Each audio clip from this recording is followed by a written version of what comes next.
Super prime time ചർച്ച തുടരുന്നു. ശ്രീ ജെ.ആർ. പത്മകുമാർ, ഇവിടെ ജിഷ്ണു കേസും ഈ ഷൗക്കത്ത് അലി കേസും പരസ്പരം ബന്ധപ്പെട്ടിരിക്കുന്നു, ഒന്നൊന്നിനെ ബലപ്പെടുത്തുന്നു. സുധാകരൻ ഇടപെടലിലൂടെ അത് ദുർബലമാകുന്നു. ഇങ്ങനെയുള്ള ആക്ഷേപമാണ് പൊതുവിൽ ഉയരുന്നത്. അങ്ങനെ ഒരു സുധാകരൻ മാത്രം നടത്തിയ ഇടപെടൽ കൊണ്ട് ഇതെല്ലാം താറുമാറാകുമെന്ന് കരുതാൻ കഴിയുമോ? കാരണം സുധാകരൻ തന്നെ ചൂണ്ടിക്കാട്ടുന്ന മറുവാദങ്ങളുണ്ട്.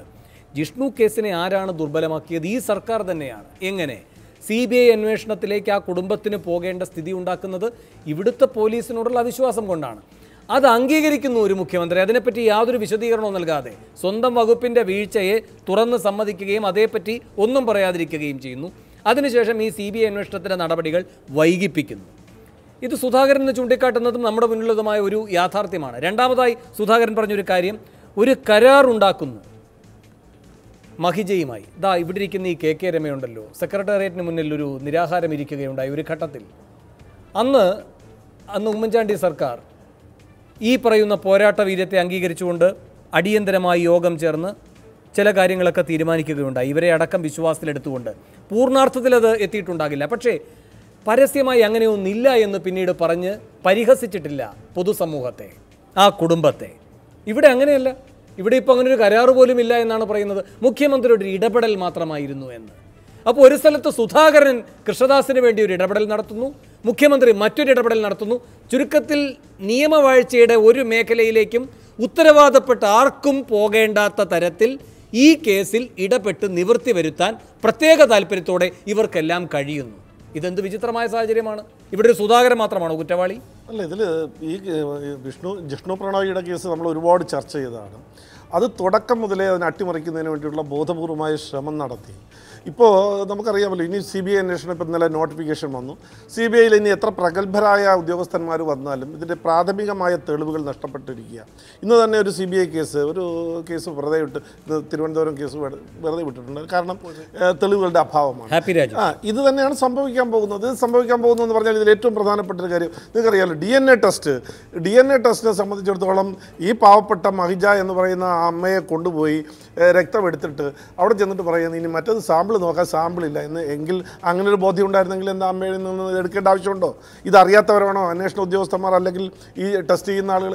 അപ്പോൾ തുടക്കം മുതലേ ഇതിനെ അട്ടിമറിക്കുന്നതിന് വേണ്ടിയുള്ള ശ്രമങ്ങൾ നടന്നു എന്നുള്ളത് വളരെ വ്യക്തമാണ്. എന്നിട്ട് വളരെ പൊതു സമൂഹത്തെ നോക്കി കൊഞ്ഞനം കുത്തുന്ന നടപടിയാണ് ഇപ്പോൾ വേണു പറഞ്ഞത്. അന്ന് നമ്മളെല്ലാം ലൈവായി ചർച്ചയിൽ കണ്ടതാണ്. ഈ അഭിഭാഷകർ രണ്ടുപേര് വരുന്നു, തൊട്ടുപിറകെ കത്ത് വരുന്നു, അതിൻ്റെ എഗ്രിമെൻ്റ് വരുന്നു, ഓരോ ഖണ്ഡികയായിട്ട് ഉദയഭാനു എടുത്ത് വായിക്കുന്നു. ഇപ്പോൾ വിവരാവകാശ പ്രവർത്തകൻ ചോദിച്ചപ്പോൾ അങ്ങനെ ഒരു ഏർപ്പാടേ ഇല്ല എന്ന് പറയുമ്പോൾ ഇത് ആരോടാണ് ഇവർ സംസാരിക്കുന്നത്? ഒരു കാര്യം മനസ്സിലാക്കാനുള്ളത്, ജനാധിപത്യ വ്യവസ്ഥയിൽ ഒരു പ്രത്യേകതയുണ്ട്. ആരെങ്കിലും അധികാരം ദുർവിനിയോഗം ചെയ്താൽ, അബദ്ധസഞ്ചാരം നടത്തിയാൽ അവരെ കൊണ്ട് കണക്ക് പറയിക്കുവാനുള്ള ശക്തി ജനാധിപത്യ വ്യവസ്ഥയിൽ ജനങ്ങൾക്കുണ്ട്. അത് നമ്മൾ പല അവസരത്തിലും കണ്ടിട്ടുള്ളതാണ്. അത് LDF പ്രത്യേകിച്ച് CPM മനസ്സിലാക്കിയതായിരിക്കും. പിന്നെ ഇവിടെ ചർച്ച ചെയ്ത TPയുടെ കേസ്, CPMനെ സംബന്ധിച്ച് ഇതിൽ കൂടുതലൊന്നും നമുക്ക് പ്രതീക്ഷിക്കേണ്ട കാര്യമില്ല. ഇതൊക്കെ നടക്കും.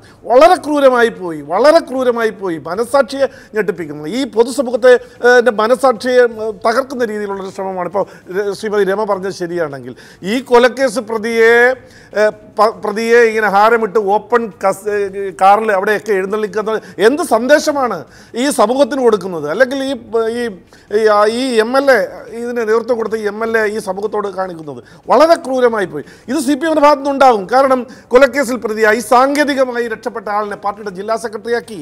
നിരവധി കൊലക്കേസിൽ പ്രതിയായ ആളുടെ പാർട്ടിയുടെ ജില്ലാ സെക്രട്ടറി, വേറൊരു ജില്ലയിൽ ജില്ലാ സെക്രട്ടറി, ഇതേ ആളുടെ തന്നെ ജയിലിൻ്റെ അഡ്വൈസറി. അതുപോലെ ഞാൻ പറയുമ്പോൾ രാഷ്ട്രീയമായിരിക്കാം, പക്ഷേ നിങ്ങളൊന്ന് ആലോചിച്ച് നോക്കുക. ഈ ജയകൃഷ്ണൻ മാസ്റ്ററെ ഒരു സ്കൂളിൽ പഠിപ്പിച്ചുകൊണ്ടിരുന്ന വിദ്യാർത്ഥികൾക്ക് അക്ഷരം പറഞ്ഞു കൊടുത്തുകൊണ്ടിരുന്ന ആ അധ്യാപകനെ വിദ്യാർത്ഥികളെ മുന്നിലിട്ട് കൊന്നിട്ട് അതിൽ പ്രതിയായി ജയിൽ ശിക്ഷ അനുഭവിച്ചു വന്ന ആളിനെ അതേ സ്കൂളിൻ്റെ PTA പ്രസിഡന്റ് ആക്കി എന്ന് പറഞ്ഞാൽ ഈ എന്ത് മാത്രം ക്രൂരമാണ് ഈ പാർട്ടിയുടെ മനസ്സ് അല്ലെങ്കിൽ സംഘടനാ സംവിധാനം. അതുപോലെ TP കേസിലെ പ്രതിയായി ജയിൽ ശിക്ഷ അനുഭവിക്കുന്ന ആളിനെ മുനിസിപ്പൽ ചെയർമാൻ ചെയർമാനാക്കാനുള്ള ശ്രമം, ജില്ലാ പഞ്ചായത്ത് പ്രസിഡൻ്റാക്കാനുള്ള ശ്രമം. പക്ഷേ അതുകൊണ്ട് ഈ മാർക്സിസ്റ്റ് പാർട്ടിയെ സംബന്ധിച്ചിടത്തോളം ഇതും ഇതിൻ്റെ അപ്പുറവും നടക്കും. ഇതേ എം എൽ എ തന്നെ ഒരു ദളിത് ഒരു യുവതി ആത്മഹത്യ ശ്രമിച്ചതിൻ്റെ പേരിൽ കേസ് എടുത്തിട്ടുണ്ട്.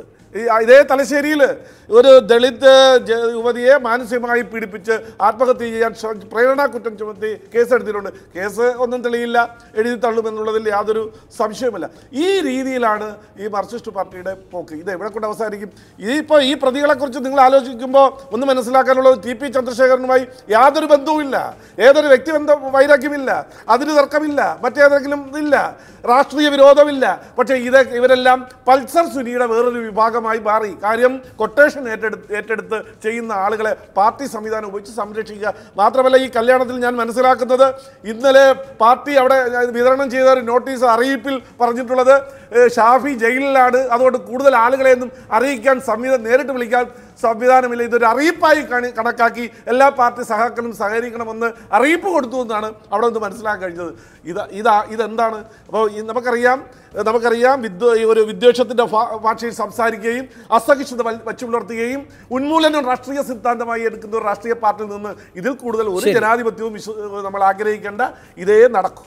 ശരി, ശ്രീജിത്ത്, സുധാകരൻ പറഞ്ഞ രണ്ട് കാര്യങ്ങൾ, ഈ CBIയെ ഇത് ഏൽപ്പിക്കുന്നതിൽ ഉണ്ടായ കാലതാമസം, കരാറില്ല എന്ന് പറഞ്ഞത്, ഇതിനേക്കാൾ വലിയ ഒരു വിശ്വാസവഞ്ചന, ഇതിനേക്കാൾ വലിയ കേസ് അട്ടിമറിക്കൽ സുധാകരൻ നടത്തിയിട്ടുണ്ടോ? നേരത്തെ വേണു സൂചിപ്പിച്ച പോലെ തന്നെ ഞങ്ങൾ ഒരിക്കലും ഇടതുപക്ഷ സർക്കാരിനെതിരെ സമരം ചെയ്തിട്ടില്ല. ഞങ്ങൾ ഈ കേസ് പ്രാഥമിക ഘട്ടത്തിൽ അട്ടിമറിക്കാൻ ശ്രമിച്ച പോലീസ് ഉദ്യോഗസ്ഥർക്കെതിരെയും അതുപോലെ തന്നെ ഈ പോസ്റ്റ്മോർട്ടം റിപ്പോർട്ട് അട്ടിമറിക്കാൻ കൂട്ടുനിന്ന ഡോക്ടർമാർക്കെതിരെയും കോടതിയിൽ തെറ്റായി വ്യാഖ്യാനിച്ച അഭിഭാഷകർക്കെതിരെയും നടപടിയെടുക്കണമെന്നാവശ്യപ്പെട്ട് ന്യായമായ ഒരു സമരത്തിന് തിരുവനന്തപുരത്ത് പോയതാണ്. ആ സമരത്തിന് അവിടെ എത്തിയപ്പോൾ അവിടെ വെച്ച് ഞങ്ങളെ ക്രൂരമായി മർദ്ദിച്ച സംഭവം ഉണ്ടായപ്പോൾ അവർക്കെതിരെ നടപടിയെടുക്കണമെന്ന് മാത്രമാണ് ഞങ്ങൾ പറഞ്ഞത്.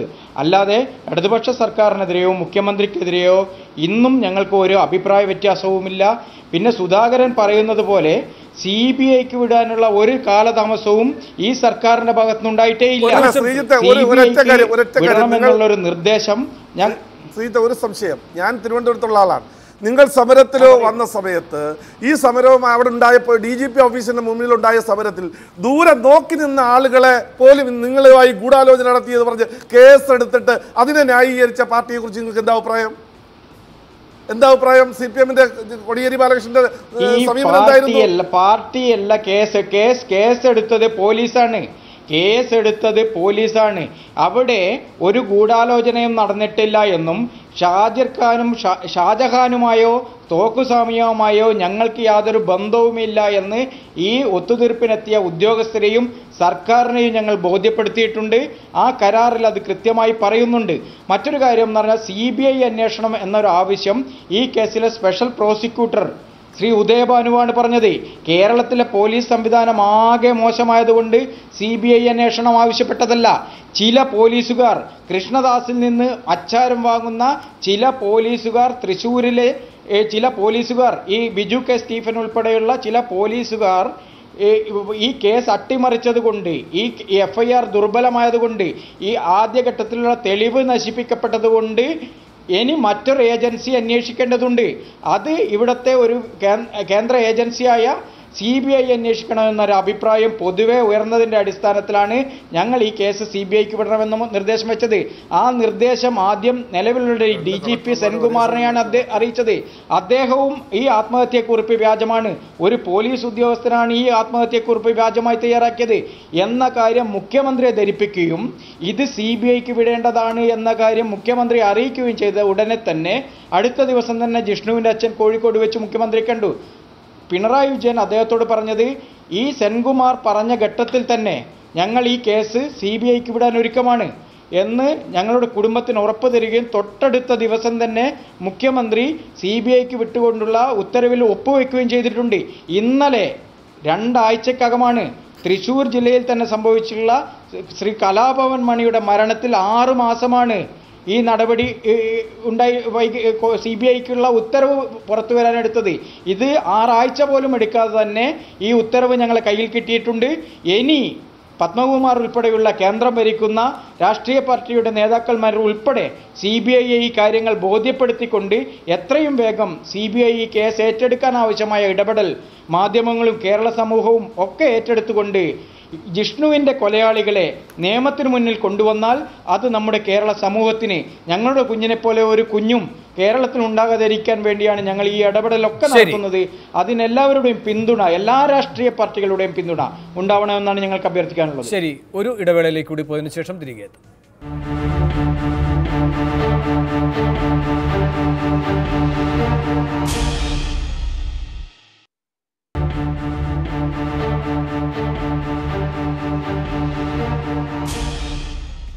സൂപ്പർ പ്രൈമിന്റെ അവസാന ഘട്ടത്തിലേക്ക് ശ്രീമതി KK രമ, ഈ സുധാകരൻ്റെ കാര്യത്തിൽ കോൺഗ്രസ് നേതൃത്വം ഇടപെടുകയും അതിൽ വിശദീകരണം ചോദിക്കുകയും ചെയ്യുന്നൊരു ഘട്ടമെങ്കിലും എത്തിയിട്ടുണ്ട്. പക്ഷേ ഈ ഷംസീറിൻ്റെ കാര്യത്തിൽ അങ്ങനെ എന്തെങ്കിലും CPM-ൽ നിന്നുണ്ടാകുമെന്ന് പ്രതീക്ഷിക്കുന്നുണ്ടോ?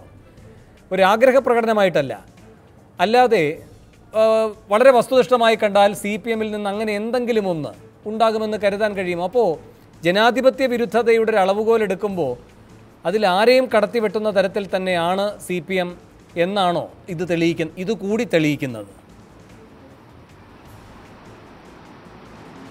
അതിലൊരു സംശയവുമില്ല വേണു. എന്നെ സംബന്ധിച്ചിടത്തോളം ഒരു സംശയവും ആ കാര്യത്തിലില്ല.